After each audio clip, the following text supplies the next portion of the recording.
Hey everyone, this is the premiere video for Men's Rights Melbourne. This is me going to the Melbourne Slut Walks. I just interview a bunch of feminists, talk to them about, why they were there, how they think the Slut Walk helps, whether or not they believe in rape culture, all that type of stuff. Had a couple of really nice conversations, had some that weren't so nice. Had one that just outright was pissed off at the fact that I'm an MRA. You won't be seeing any video because it's unfortunately I didn't have a camera there. I only had a microphone to record, so it's going to be mostly audio from here on out. In a few days I'm going to upload another video. It's going to also be mostly audio of me getting an interview from a journalist. Other than that, I'm going to try and do some stuff regarding men's rights stuff, but I might just do that as my personal channel and link it.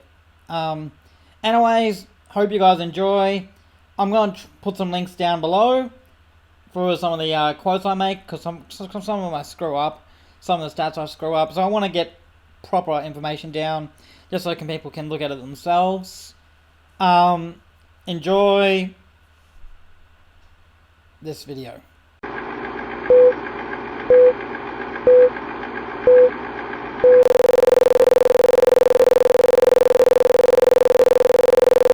Sorry, I was on it. Yeah, my name's David. What was your name? Maria. Maria, how's it going? Good, thank you. Fantastic. So, what's the first question? Why are you here today? I'm here today because I want to show support to those who have been who are victims and victimised, and those who can't speak up. I can speak up because I'm a decent assault survivor, and I've been through the trials and tribulations of being a victim, and I can say I'm now a survivor. Okay. And I like the word survivor than over the word victim, by the way. That's very good. Because a lot of people use the word victim. I think that's a negative. A victim is someone who's still going through the trauma of sexual violence and violence itself. I am a survivor because I was privileged enough to find the tools that I need to fight my battles. Okay. But there are plenty of women, especially women of colour, especially trans women, as we have seen today, and women of other minorities, such as those who are part of the LGBTQ community, who can't speak up because they fear that not only there'll be slut shamed, but there'll be shamed for their backgrounds. Okay. Do you think a rape culture exists within Australia? Yes. Okay. Do you want to divulge in that anymore? It depends, because we are living in a multicultural society, and although I praise multiculturalism, but sometimes multiculturalism brings certain things, certain aspects of sexism. Okay. I think what we can call this. Sorry to interrupt. I think it might be a better idea before we go into that. Maybe you can define rape culture for you. Everyone's got their own definition of this word. Yes. It's quite a pernicious word. So what would you be? Because we live in different cultures. I come from an Italian background that it was okay to harass young girls and say, it's okay, he's your grandfather, it's okay, he's your uncle, he's only having fun, he won't harm you. Yes. Okay, I understand. I think I where you're coming from. With Australian culture, we like to take the mickey of each other as well. And sometimes that goes a bit too far. Okay. And, if anyone complains, it's like, you'll get over it, she'll be right, mate. Okay. Well, here's a question. This one may be difficult, right? But do you think we should recommend women to take any preventative measures that may protect them from sexual violence or sexual assault or rape? I think that everyone should be preventive in rape. We should have everyone told, not just men, to respect one another, not to treat anyone as an subject. Yes, okay, I appreciate that. That would be a better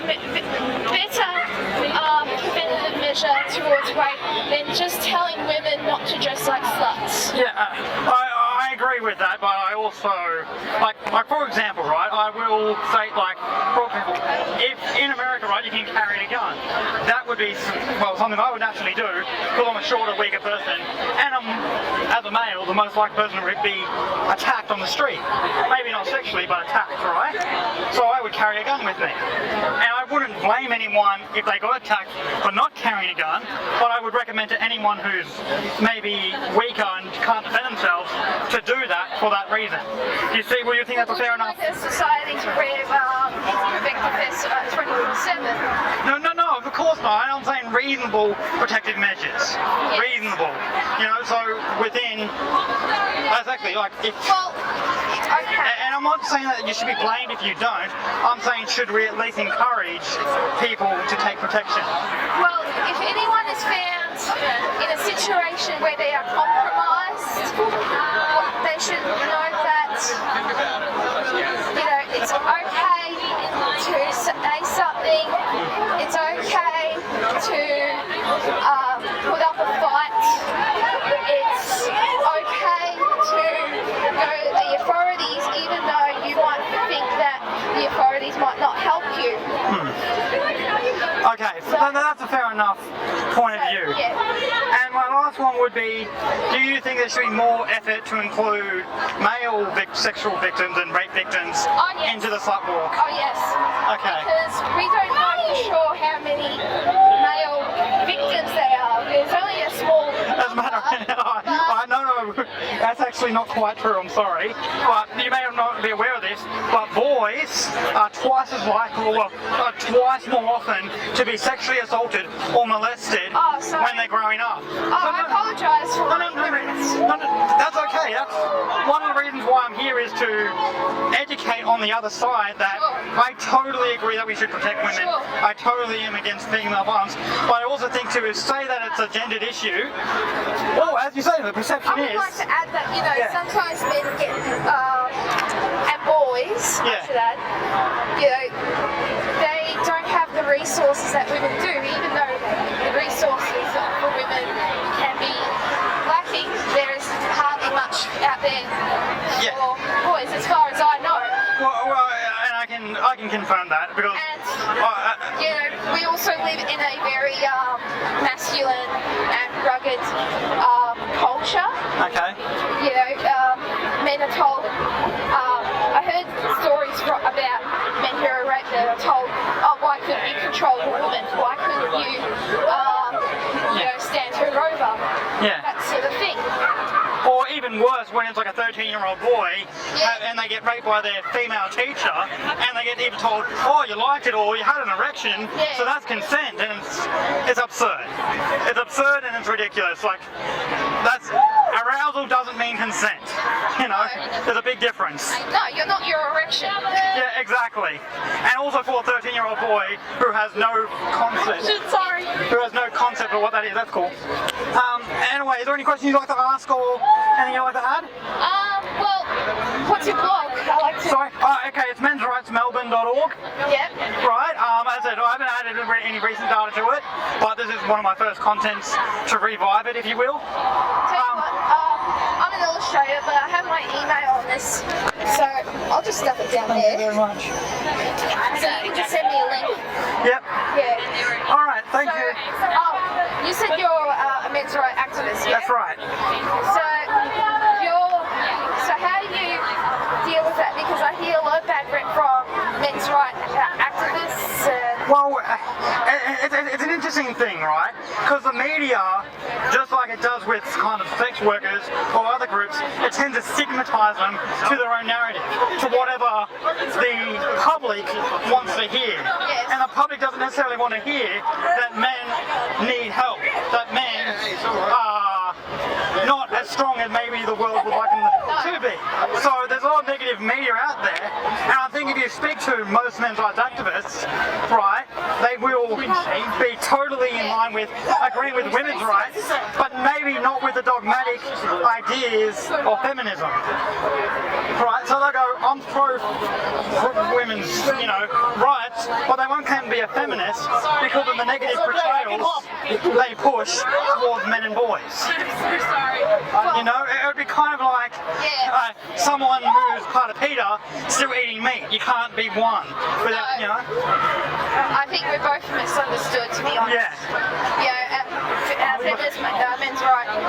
But unfortunately, there are people who hijack the movements. But the problem with, I guess, feminists in general is their most popular, the most powerful ones are some of the ones that say the most horrible things. Like Gloria Steinem, for example, said, "I dream of a day where a man has a apple in his mouth with a heel on his neck, stuffed, men are just inherently inferior creatures." All your most famous feminists have said very, very, very, I hate this word, but problematic lines towards boys and men. So I think that's why there's a hostility from men's rights activists. They see there's almost like a hatred, and it's understandable because they've been told men are violent, men are angry, men are, all these horrible things. So I can understand why they have this, but they've been fed violent, horrible ideas, and now they are either scared of men or think men are going to hurt them naturally. Just on their basis of being gender, which is,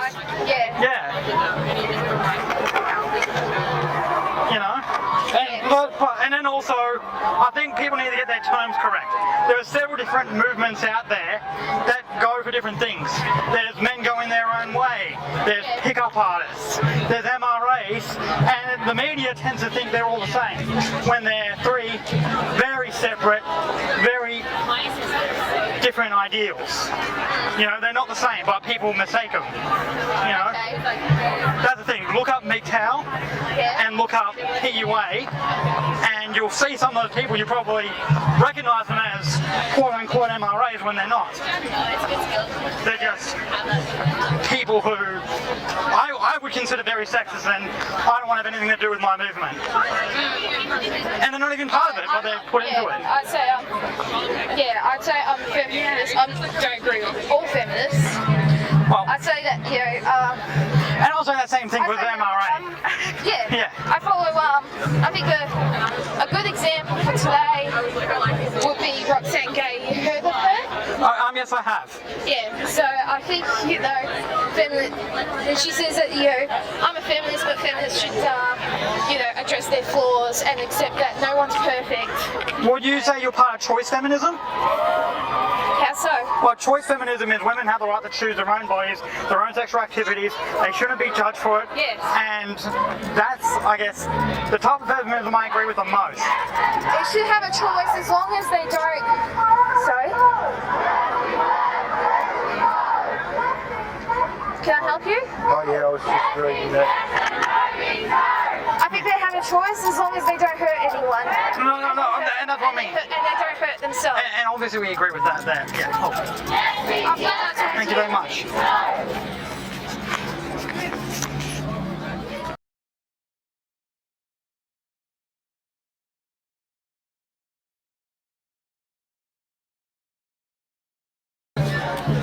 I'm here today because street harassment of women is unacceptable. Slut shaming of women is unacceptable. I'm a male, I have privilege, and I'm going to use that privilege to speak out against this harassment and this slut shaming. Okay, fair enough. So what does the slut walk mean to you in particular? Slut walk to me means that women should be able to walk down the street without that harassment, without that judgment. And to me personally, as a male, I get disappointed when I see other men treating women as objects rather than other people. Okay, that's fair enough. Do you seen any good taking place from the slut walk over the past years? Have you seen that reinforce any good or perpetuate good ideas? I definitely think slut walk is, it's not only perpetuated good ideas, but raised the awareness of these good ideas. Okay. I think a lot of people have been kind of of shaken out of their apathy by Slut Walk and acts like this. Okay. I'm going to assume what the answer is already, but I'm going to ask it anyway. Yep. Do you think rape culture exists in Australia? Yes, I do. And do you mind defining your definition? Because there are several definitions out there. Look, my definition of rape culture is personal. I've had friends who have been raped and then they've been blamed for what they were doing, where they were walking, what they were wearing. All of these things, as you could probably assume, reinforce rape culture. Of course. Now, I'm going to ask a bit more difficult questions because you're as a sex party member, and I'm also, do you think that Slut Walk should perhaps advocate sexual violence that happens to boys and men as well? Look, absolutely, and Slut Walk is inclusive. Slut Walk is inclusive of trans people, of bi people. Slut Walk is inclusive as people want to make it. Okay, that's fair enough. That's your idea. As a sex party member, what actions or what things would you hope to, legislate to help reduce, sexual violence in general? Yep. Look, we're very proud that the Victorian Parliament has just agreed to buffer zones around abortion clinics. This is one of those. I noticed that. Yeah. So this is one of those instances where women are shamed for their sexual activity. They are harassed for trying to access a medical procedure. So we're very proud to do that. Yes. Whether we should be legislating other behaviours, I'll give you a practical question. Yep. Okay, for example, because you said that women shouldn't be questioned regarding their behaviour, state of intoxication or clothing or anything like that. But during an investigation, do you still think those questions are necessary to conclude what happened? Look, I think the questions can be relevant. To the inquiry. Yeah. But they're not relevant as to the seriousness of the offence. Okay. For my perspective on this just would be that the public has no right to discuss whether or not that person was or was not a victim, right? But the very most they can say is, well, I have to assume innocent before guilty, right? But other than that, they can't say, well, they weren't. So they can state the innocence of the man or the woman, but they can't, state whether or not the person was a victim. I think that would be a far healthier attitude towards it than, because I think that's one of the biggest issues is we assume innocence, but that also assumes, it kind of suggests at least that there's some sort of deception, right? And well, I think we're seeing with the Royal Commission into child sexual abuse at the moment. Yes. But when victims have come forward, male or female, they have not been believed. Yes. Okay. So I think what we do need is an understanding that while the law sees an alleged perpetrator as being innocent until proven guilty, those who are making complaints also need to be believed. They need to be supported in making their complaints. Yes. The law can then test whether the person is guilty or innocent. But the complainant needs that support. Okay, I can support that at the same time, but I guess I have to be sure not to basically assume guilty presence or even give that as the idea, because once we do that, we're allowing all sorts of horrible things. Like in America, in their college campuses, there's a big idea of, they call it,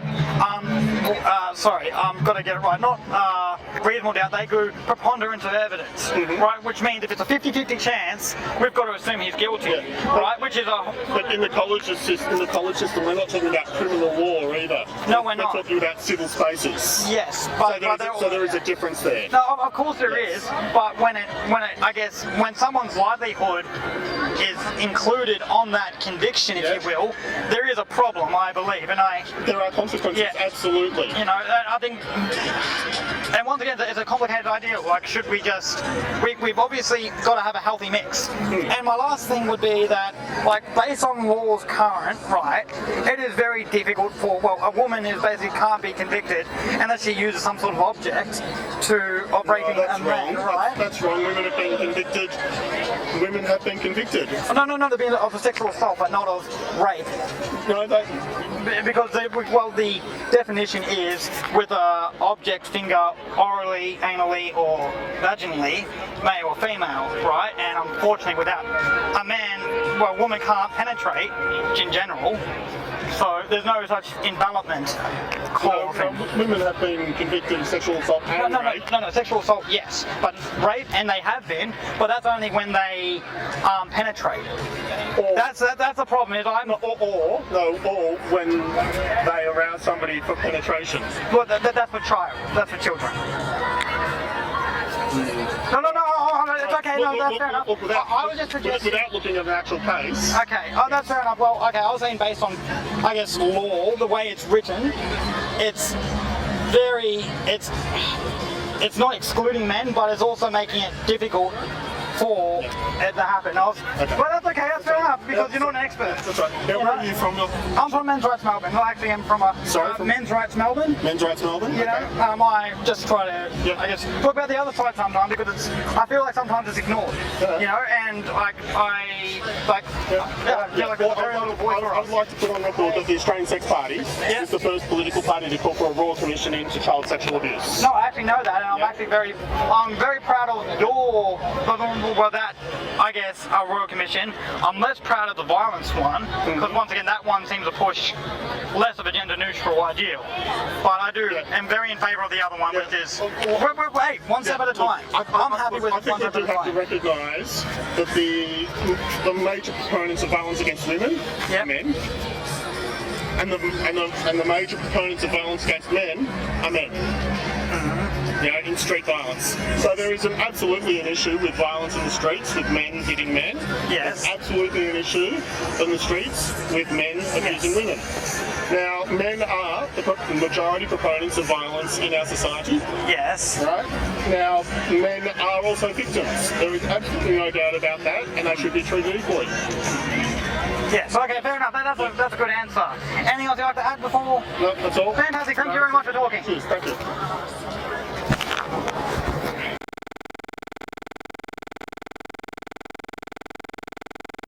One moment or so. No, I don't know. I feel like I've got a blanket. That's okay. It's just the first question's easy. Why are you here today? You interview. I don't want to talk. Okay. To support women. Okay, support women. Is anything you'd like to add to that, or is it just? Well, we want to stop victim blaming, especially rape victims, and we also want people to realise that women's bodies are theirs and they have all rights to their bodies. Yeah, sorry, let me just give me one moment, I apologise. And then the next question, what does Slut Walk mean to you? Is that the same thing, or? What's that walk mean to me? Like getting the message out there. Okay. Yeah. It is a really important thing. Reminding people that we still live in a patriarchal society where women are considered lesser and we have to actually take back our bodies. Okay, so I guess the next question is obvious based on that answer. You believe in a rape culture that exists? Yeah, I'm kidding. Every day. Okay, fair enough. And what does rape culture mean to you then? I don't think that there is any woman, cisgender or not, that hasn't experienced harassment on a close to daily basis, at least period in their life. Okay, that's understandable. But do you think you're perhaps forgetting about the other victims that can receive harassment, sexual or otherwise? No, I think that what we're standing up for is all victims of violence, and it's all very interconnected.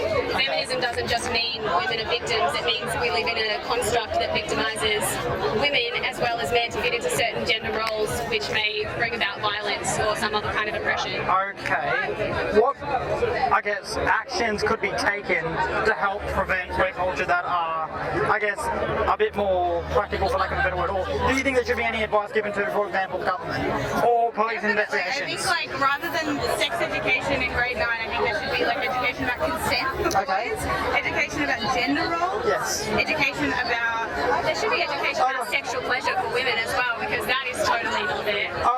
Okay, but I feel like you said before that this wasn't uninclusive, but it seems that you've mentioned several times where, on a daily basis girls are received victims, and you said that boys should be taught to consent, but it feels like there is a very big epidemic of females raping men that isn't actually talked about very much. I think that's definitely a huge issue, but I think that the statistics are far skewed in the opposite direction. And I think that when we talk about education, that should definitely be a topic that... Okay, cool.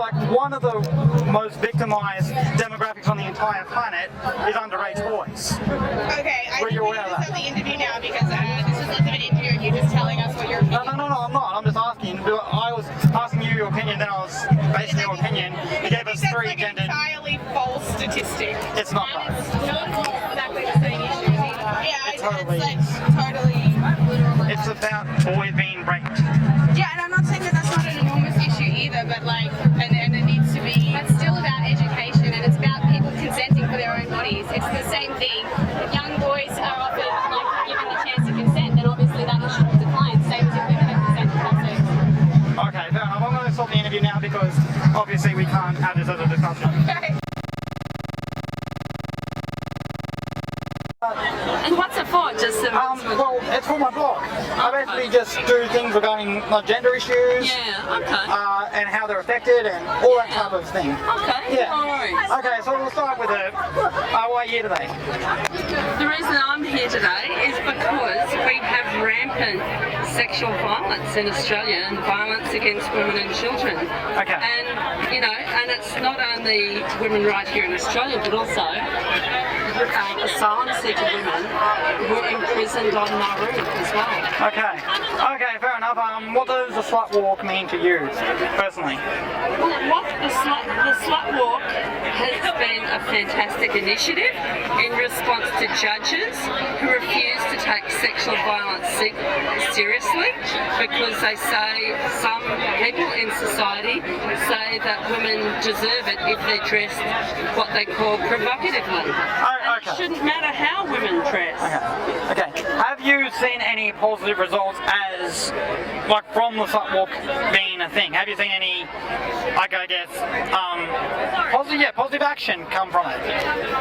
I think you couldn't say just the Slut Walk by itself, but you can see positive action in response to campaigning around sexual violence. It can be International Women's Day marches, it can be the Reclaim the Night marches, and other women's campaigning as well as Slut Walk. Yep. So it's all of the people who campaign against sexual violence against women who together have an impact. But we've got a long way to go. Because our governments and politicians talk a lot of hot air without much serious. Okay, well, because you're, I guess, somewhat involved in the government, what action would you take to help reduce sexual violence? Well, I think the very first thing is that governments have to massively increase funding to meet the need, meet the number of, so that people who ring up the hotline get their call answered and then get support offered to them.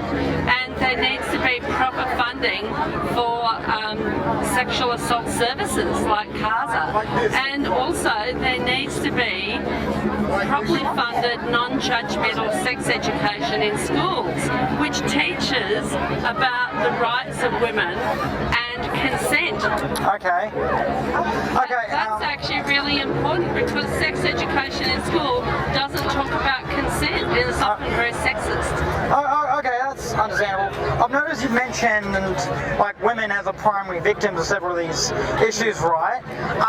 Do you, I guess, recognise that boys and men are, I guess, unaddressed victim and that the issues are very, very underestimated, or do you think that they're about correct? Well, I think yes, there are male victims of violence, of sexual violence and family violence. That's absolutely true. But in terms of the proportions of victims, because we're in a society that promotes male control over children and women and promotes misogyny, and that it's been the case for thousands of years, not for all of human existence, but for thousands of years, it means we're in a society that promotes male entitlement, and being in a society like that also restricts the choice or stunts the development of men as well as women. So men are victims of this as well, but there's nothing genetic in men to say that men have to be abusers. Okay. You know, yeah. So there is a. But you do. But so what I'm gathering your I guess beliefs are, just so I'm correct, is that men aren't inherently sexual, I guess, predators, but they are, however. Inherently. Yeah, that's what I said. That's what I said. They're not. That's what I'm trying to make clear that. You believe that's not the case. However, the culture pushes on an ideal that makes them be that more easily. You know? Yeah. Okay. Absolutely. Okay. Well. It pushes male control over family. Yeah. Here's a question I'm not too sure if you know. Did you realise that forced envelopment isn't necessarily considered rape when it by men? Sorry, run that by me again. Forced envelopment. Yeah. Right. That's when a woman forces a man to penetrate her. Right. He does it against his consent. Right. Whether it's, as I say, all the other types of, financial, emotional, forced envelopment can't be a thing a woman can be convicted of when it comes to rape. That's only counted as sexual assault. Were you aware of that? No, I wasn't aware of that. Okay. Do you think that's like a problem, or do you think that should be considered rape equally to forced penetration? Or do you think they're separate crimes? I think it's separate. Okay. I need to think a little bit about it. I know that has been. It's a very provocative question. But I think it's as I said, there are some examples of men who are victims. Yeah. But if you look at the balance isn't quite the right word I'm looking for. But if you look at the numbers of victims, it is primarily women who are dying at the hands of their partners, and sexual assault is primarily, because we're in a culture that promotes women's bodies being available for men. So if men are half naked, half undressed, it's not considered, that men are inviting assault. Yeah. Whereas women... And that also leads to a lot of what I guess is called sexual currency. And I haven't thought about this issue that you're talking about, but I'd like to think about it a little bit more. No, that's fine. But it's sort of certainly some of the men's rights groups who don't recognise women's oppression. Yeah. Sometimes they use examples of when men have been abused to try and argue that women's oppression doesn't exist. I'm not saying you're saying that at all. By the way, I will say I am a men's rights group, right? However, I think the statistics are unfairly skewed to diminish male victims, right? I think that society, as you say, society gives us power, but in another big way, it doesn't. It gives like the 2 or 3% of the population power, and everyone else is just folly. I think we live in basically an autocracy where the top have all the power, male or female, and all the rest, but because I guess the people on the top are mostly male, we see that as patriarchy, when I don't think that's what it is. I think it's just that most people on top tend to be male, and then for the 99% of men who aren't Donald Trump, they don't have that much power. I totally agree with you, because obviously it's the capitalists who dominate society, who own the bulk of the economy. Yes. But if you look at the origins of the family and the origins of women's suppression, because human society, there's always been a sexual division of labour, but it wasn't always oppressive. Yes. At the very earliest stage of human society, like the relationships of children were with their mother and their mother's sisters and brothers. That's the correct. biological father wasn't part of it, as society was collectively organised. Well, especially in the early years. Yeah, and then it was about the time that you got the development of private ownership of property, that's when the family developed, and that's when also I think you started to see, and so women and children were seen as possessions, and that's when you had monogamy for women but not for men, and and the whole issue of inheritance became important. Yes. Although only for families that own property. So, I mean, you are right in a sense, but because we're in a system that, we've still got a system which profits out of women's exploitation, because, the major, like if you look at the unpaid domestic labour of women, that is worth a huge percentage of GDP. So, I mean, no doubt you're right that the number of male victims is underestimated. It's not an equal kind of situation. There is a real thing of women's oppression. Oh no, of course, and I'm not denying women's oppression, because here's the way I classify myself. I'm a men's rights activist first, and I'm a women's rights activist second. Yes, right? You're obviously not like those. How can I possibly? Why can't I care about the human rights of men and women, and children, and animals? Are you having an actual conversation right now? Well, I'm trying to work out what. Well. No, would you say it's been mostly positive? Ironically, No. somebody doesn't really Honestly, okay. Well, anyway, I don't. fun. I imagine it would be very fun. Well, I guess be honest, I'm how about being trying to polite? find out what his viewpoint actually is, but he doesn't seem like a standard right-wing men's rights activist, but I don't know. Yeah. Many of them hide in the facade of ownership to Yeah. appear normal and then burst out at the end.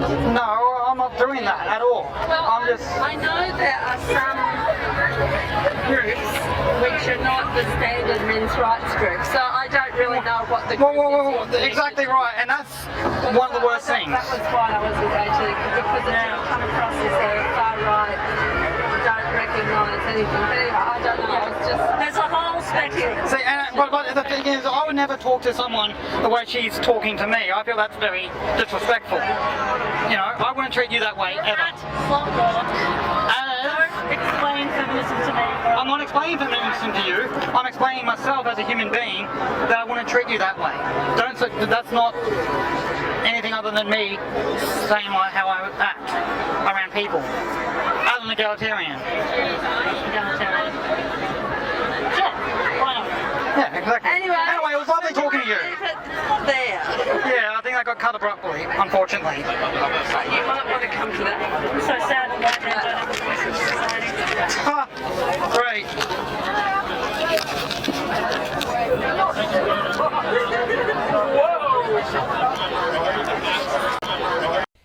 Okay, so that was Melbourne Slut Walk for 2015. I hope you enjoyed the interviews. I know they weren't exactly professional. I'm pretty new to this and I was pretty damn nervous because I was all by myself. One of the main things I wanted to just address that I got wrong was when I was talking to the First Lady and I said boys are twice as likely to be raped than any other demographic. That's totally wrong. They are the most likely, however they're not twice as likely. But I think that's just... doesn't really matter. Other than that, I'm pretty happy with it, and I hope everyone enjoyed it, and hope you enjoy more content to come. I want to start making content on a regular basis. Most of it I wanted to be mostly video to me talking to the camera, but I might do some audio-based things, depending on what happens in the future. Thanks, guys. See you soon.